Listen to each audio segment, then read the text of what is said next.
Well, what a very interesting post-lunch session. In fact, in many of the conferences, I've heard that most of the post-lunch sessions are called as the graveyard session. But here we've got some fabulous visual presentations for all of us. I think that deserves another round of applause. One more time for Mr. V. Sunil. Some very, very out-of-the-box perspectives and some breakthrough campaigns there. Thank you so much once again. Ladies and gentlemen, and with that, it's now also time to move ahead with what we call in our agenda. It's called the armchair interview. Of course, we've got many more armchairs over here.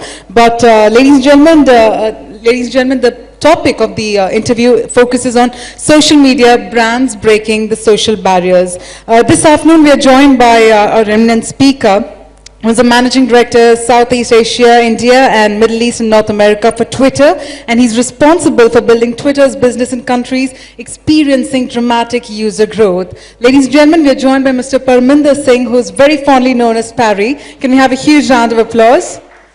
And spearheading this fantastic interview, I'd also like to invite on stage anchor and editor, advertising and marketing, E.T. now. Let's have a round of applause for Sonali Krishna.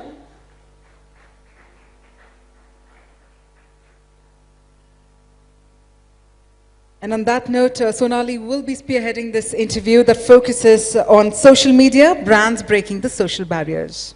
Over to you, Sonali.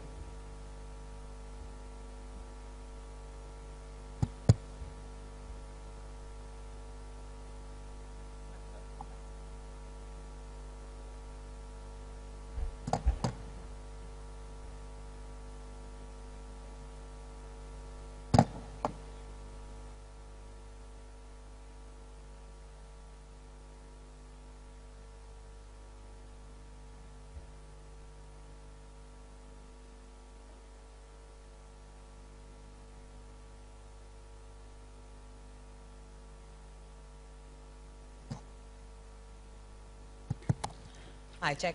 Okay, great. So if all you folks can hear me, thank you so much, Parry, for joining us this afternoon. And hopefully this will make for an engaging conversation. Let's start right out.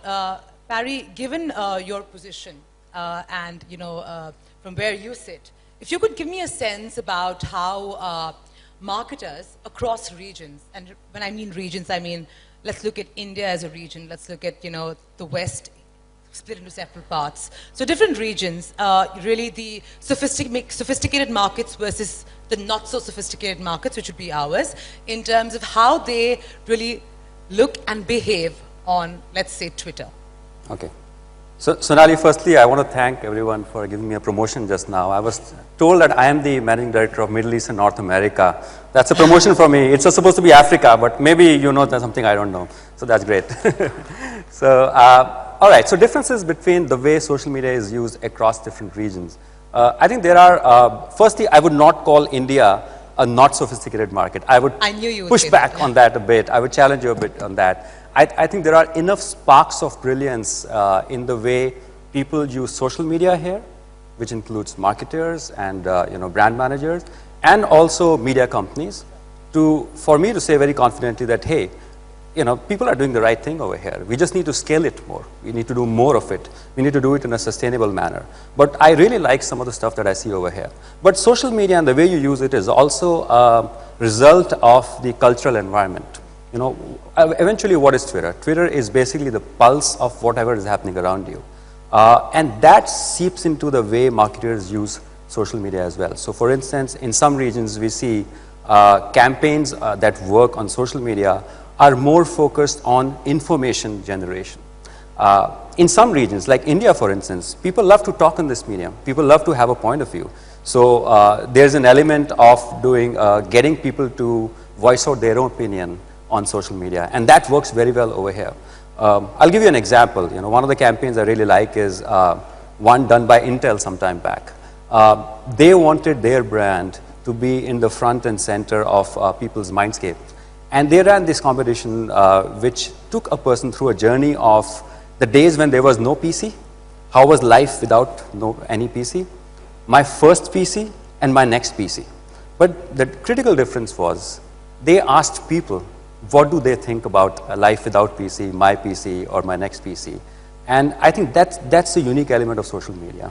Social media is about the people, not your business. And as long as you're keeping the people in the front and center, your campaigns will do well.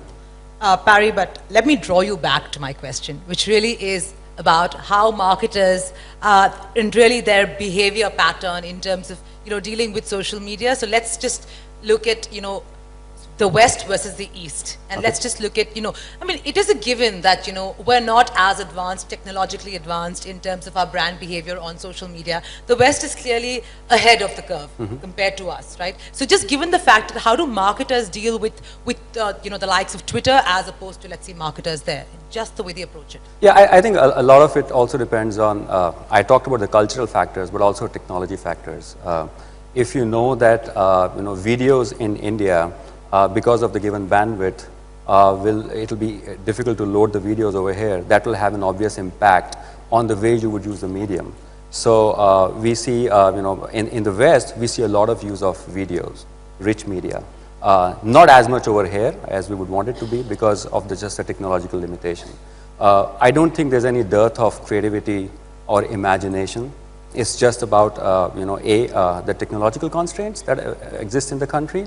And sometimes also, I think it's about education and it's about empowerment. Social media works best when people down the line are empowered to tweet, to post, and to react and to be part of the moment.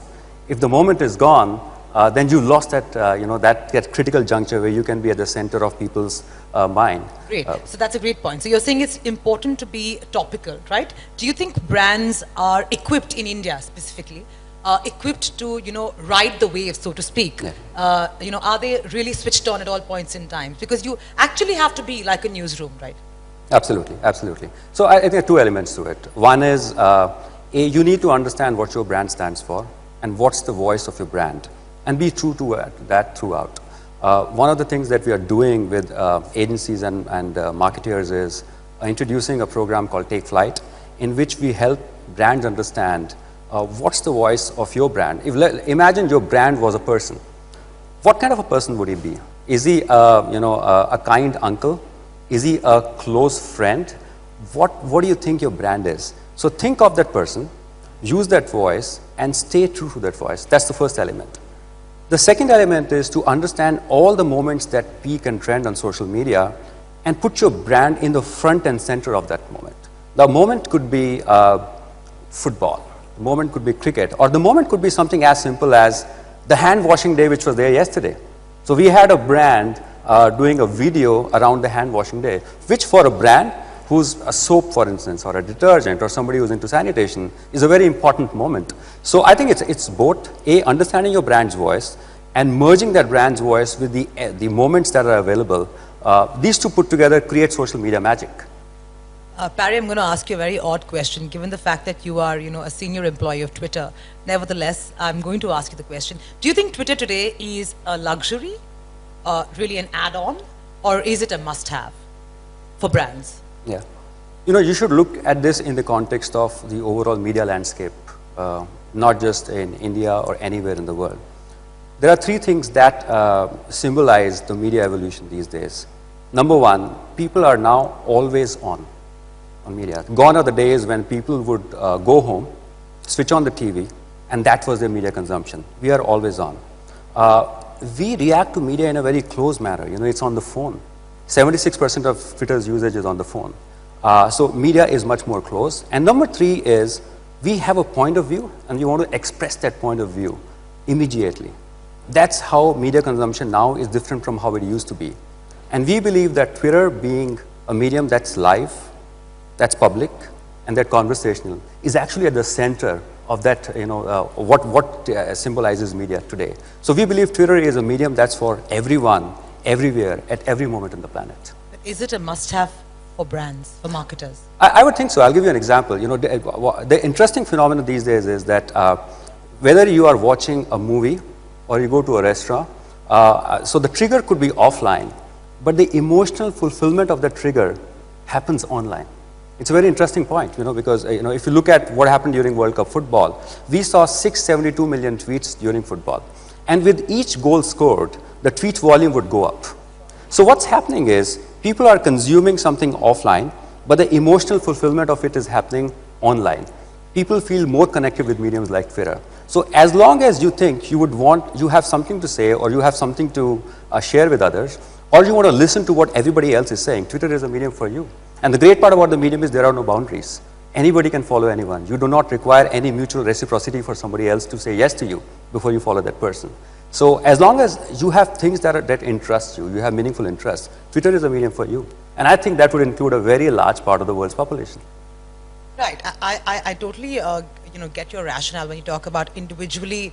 It allows me a freedom of expression onto a large canvas. My point is, does, let's say, for instance, Lay's, for example, or if it's Surf Excel or Ariel or whatever, right?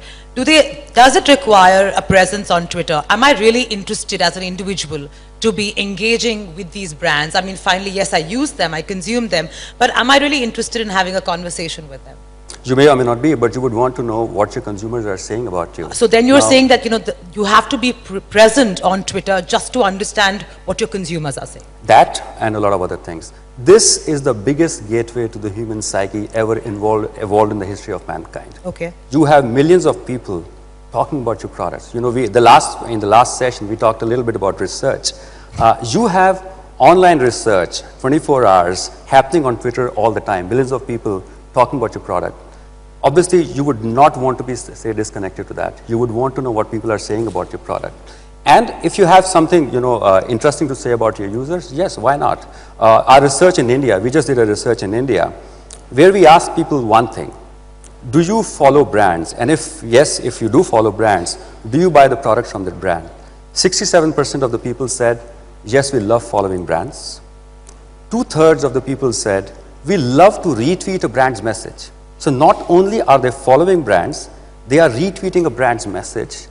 And very importantly, 54% people said, as a result of following a brand, we've bought a brand's product.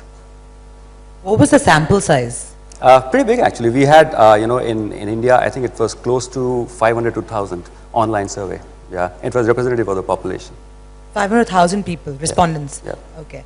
I want to go into, a topic which might interest you. A lot of marketers, right, are so obsessed with social media, be it Facebook or Twitter or what have you, that, and since the chief marketing officer of all these respectable brands are, of significant age and are not really part of the internet generation, so to speak, they themselves are grappling with this new technology, right?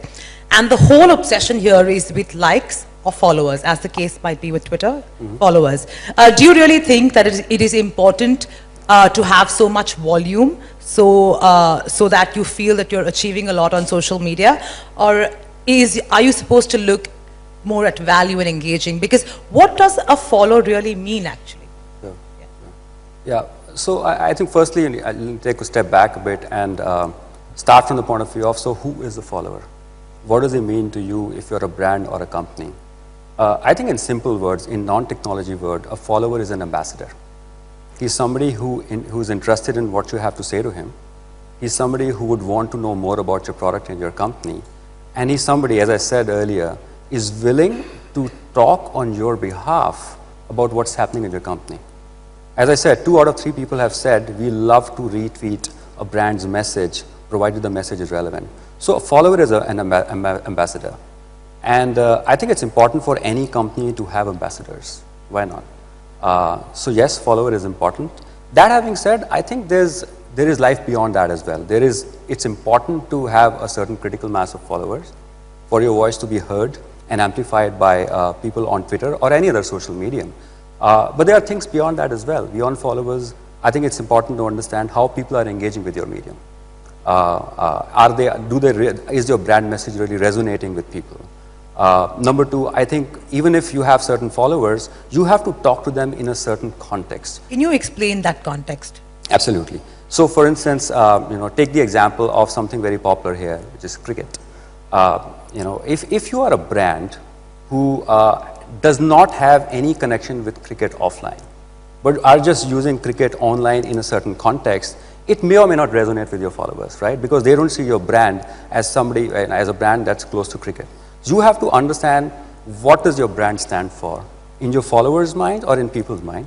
Find that voice and talk in the context of what your brand really stands for.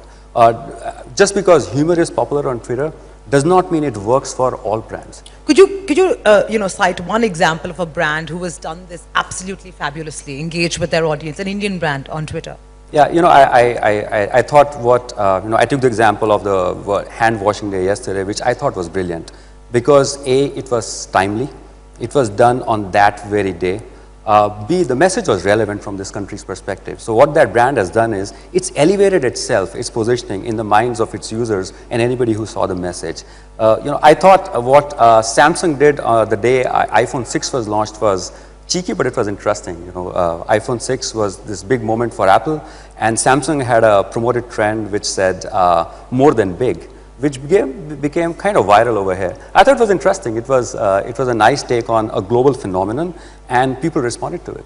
So what I get from you and people who I've met globally and both in India in terms of marketers and what they're trying to do, are you suggesting that brands, instead of just feeding information, need to really become personalities, need to have an attitude, whatever their attitude is of their brand, but need to show that and really become human beings of sorts on Twitter?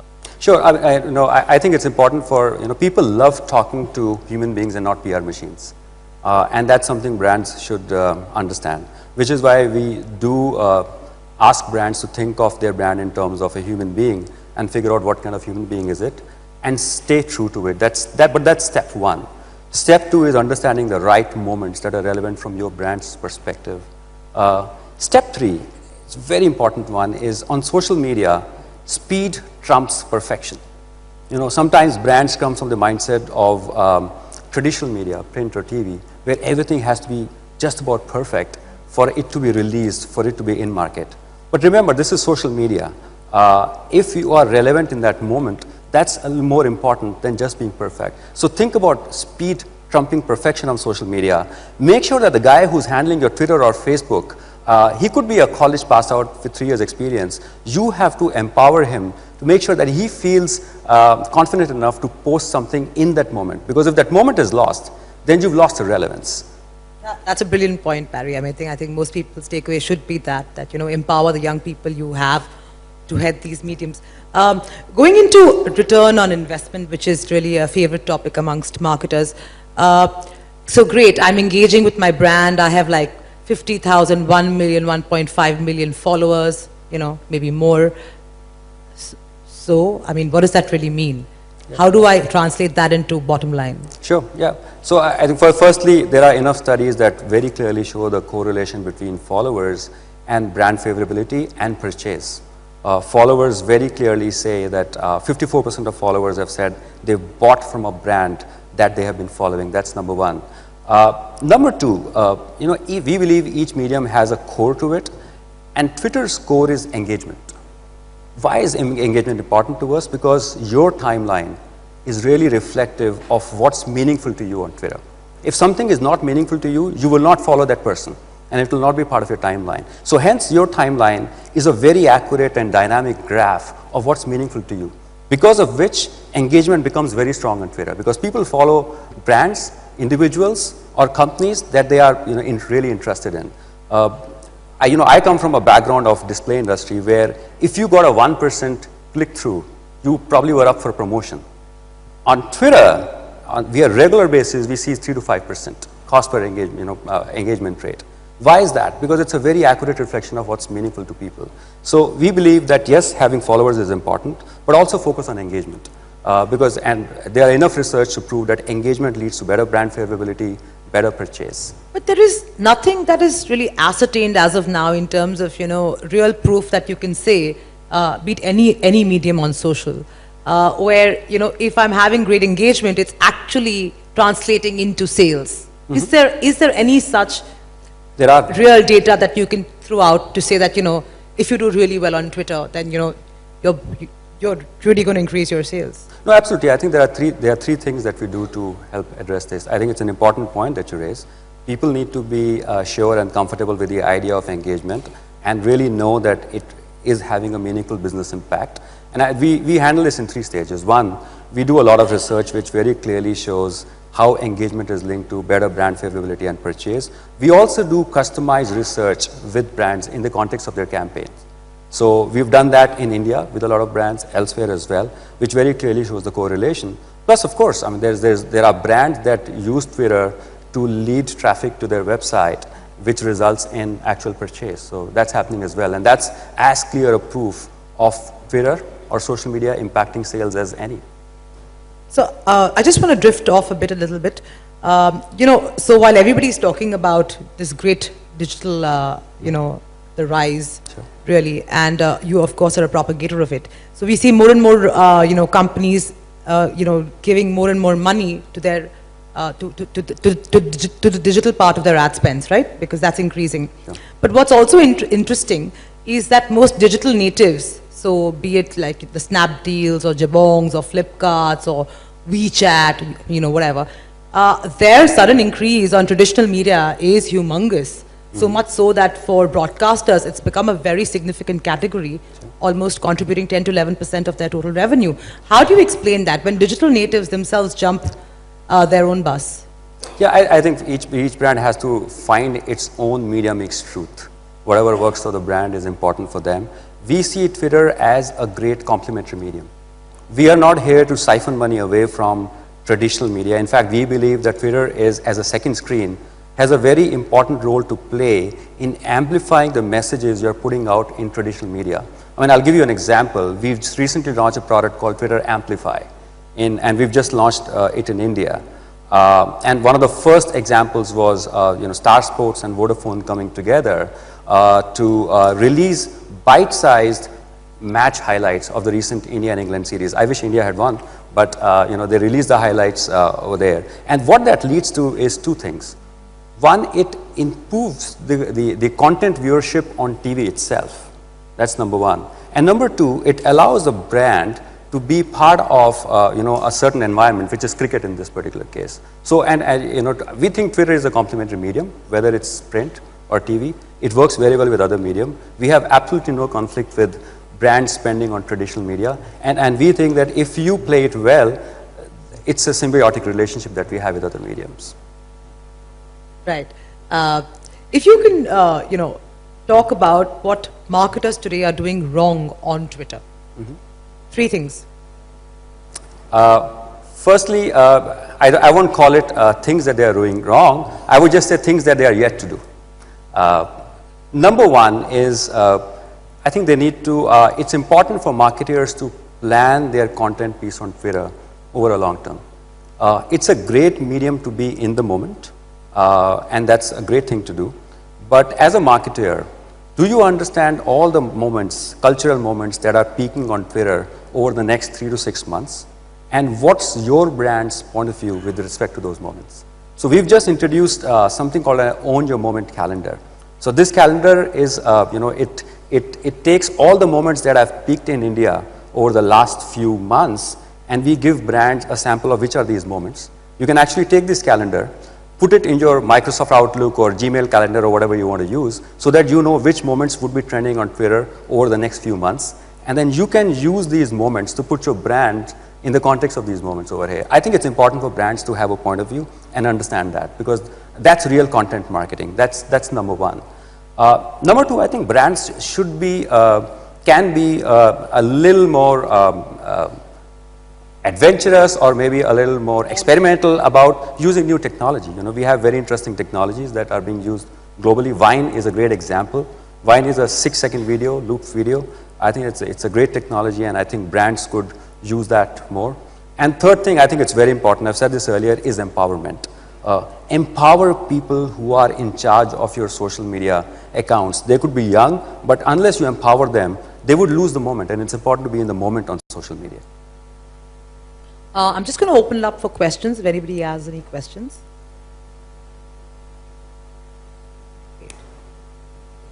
Yeah, behind. Yeah, hi. I'm Chaitanya from Johnson & Johnson Medical. So my question is quite simple, actually. It's on the growth story for Twitter in India.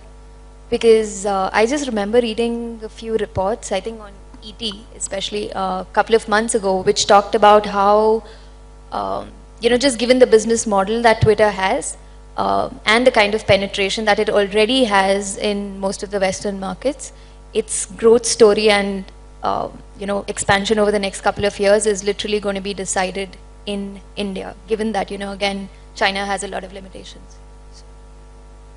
Okay, so what's the question? So the question is, what is your take on the growth story for Twitter in India? And are some of these reports baseless, or do they have some sort of context? Yeah, no, I won't. So we are going through a quiet period, unfortunately, so I cannot talk much about growth or reports. But I think it's important. If you see all around you, you would see that Twitter is interwoven in the cultural fabric of this country. Whether it's sports or Bollywood or politics, I think we see very innovative uses of Twitter here in this country. And the same is reflected in how brands and marketers are using Twitter over here. As I've said, I've seen great sparks of brilliance of use of Twitter over here in this country. And one of the things that we are focused on is, and we're really laser focused on this, is to make sure that marketeers and also media owners and content owners do this in a scalable manner. I think there's really great sparks of brilliance. We've seen some innovative campaigns. We are laser focused on making sure it's done in a sustainable and scalable manner over here. Anybody else? Yeah. Madam, my name is B.L. Pudar. I represent Setco Chemicals India Private Limited.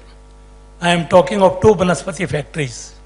One Banaspati factory is branded, another factory is not branded. The non-branded factory comes in the market and offers its produce in cheap rates, say 105 to 110. Now the branded factory loses its market. Now the present strategy that we do is that the branded factory has got another product from which he fights the non-branded company. Is it the perfect strategy, or is there any other strategy? Okay, so for this question, I'm definitely going to give you an answer. Pops, if you could answer that, you'd be the best person. If you could pass the mic just behind. I don't know what to say, but if you brand, you will get premium pricing. If you don't brand, you will sell at commodity. If you want to value add and then change commodity to product and product to brand, you need to have a lot more investment. And the more investment you do, the more you create value and benefit for people, the more probably money you will make. Thank you. Sam, you want to add on? You fully agree with Pops? Okay, cool. So I hope that answers your question. The gentleman behind had a question.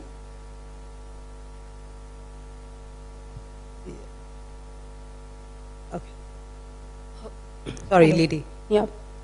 Hi, I'm Shilpa from Aranik Corp. I lead the digital marketing division over there.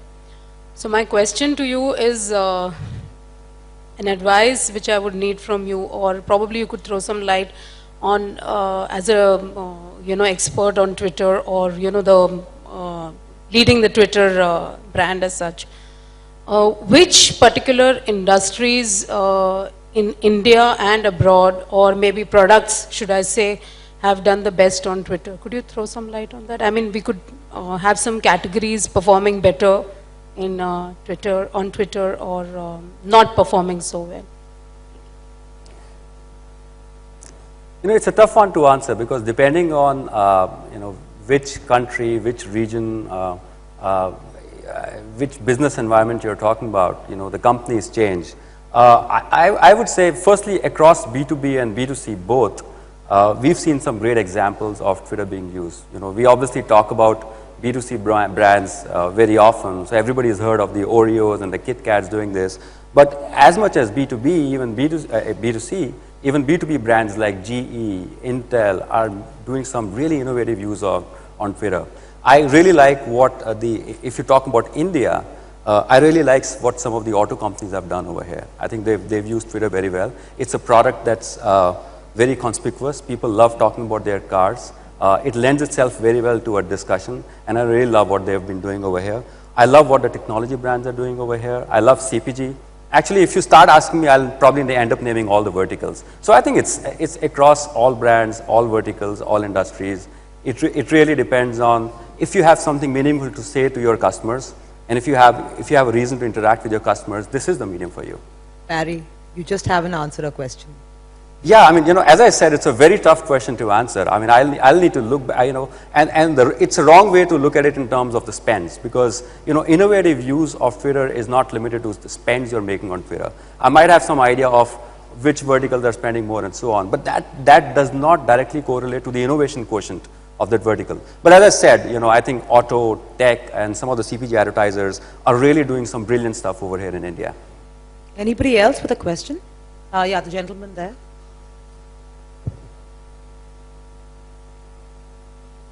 That's the last question. Yeah.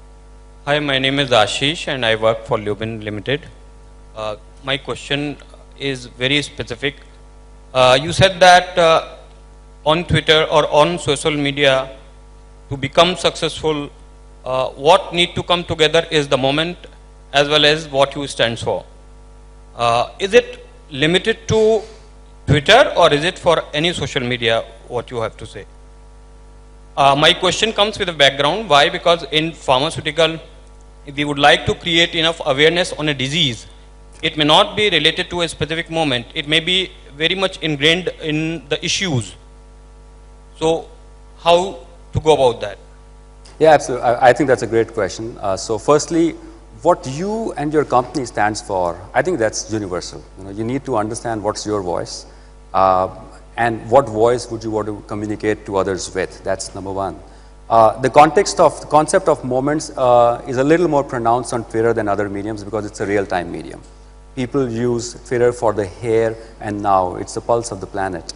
That having said, your presence on Twitter or any other medium should not be limited to just the moment. If you think you have a message that would be relevant, whether it's in that moment or not, I think you should go out and give out that message and not wait for a particular moment to happen or not. Because if the message is relevant, it's relevant. And that goes for Twitter as well as other mediums as well. Right, on that note, thank you so much for listening in, and thank you so much, Barry, for sharing all those insights this afternoon. Well, ladies and gentlemen, I once again invite Mr. Deepak Lawmore to please come on stage and present a token of gratitude to Mr. Parminder Singh.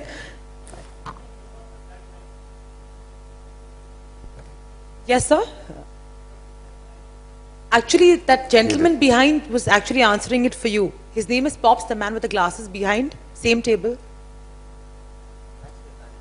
Thank you. Thank you. But we'll answer it offline.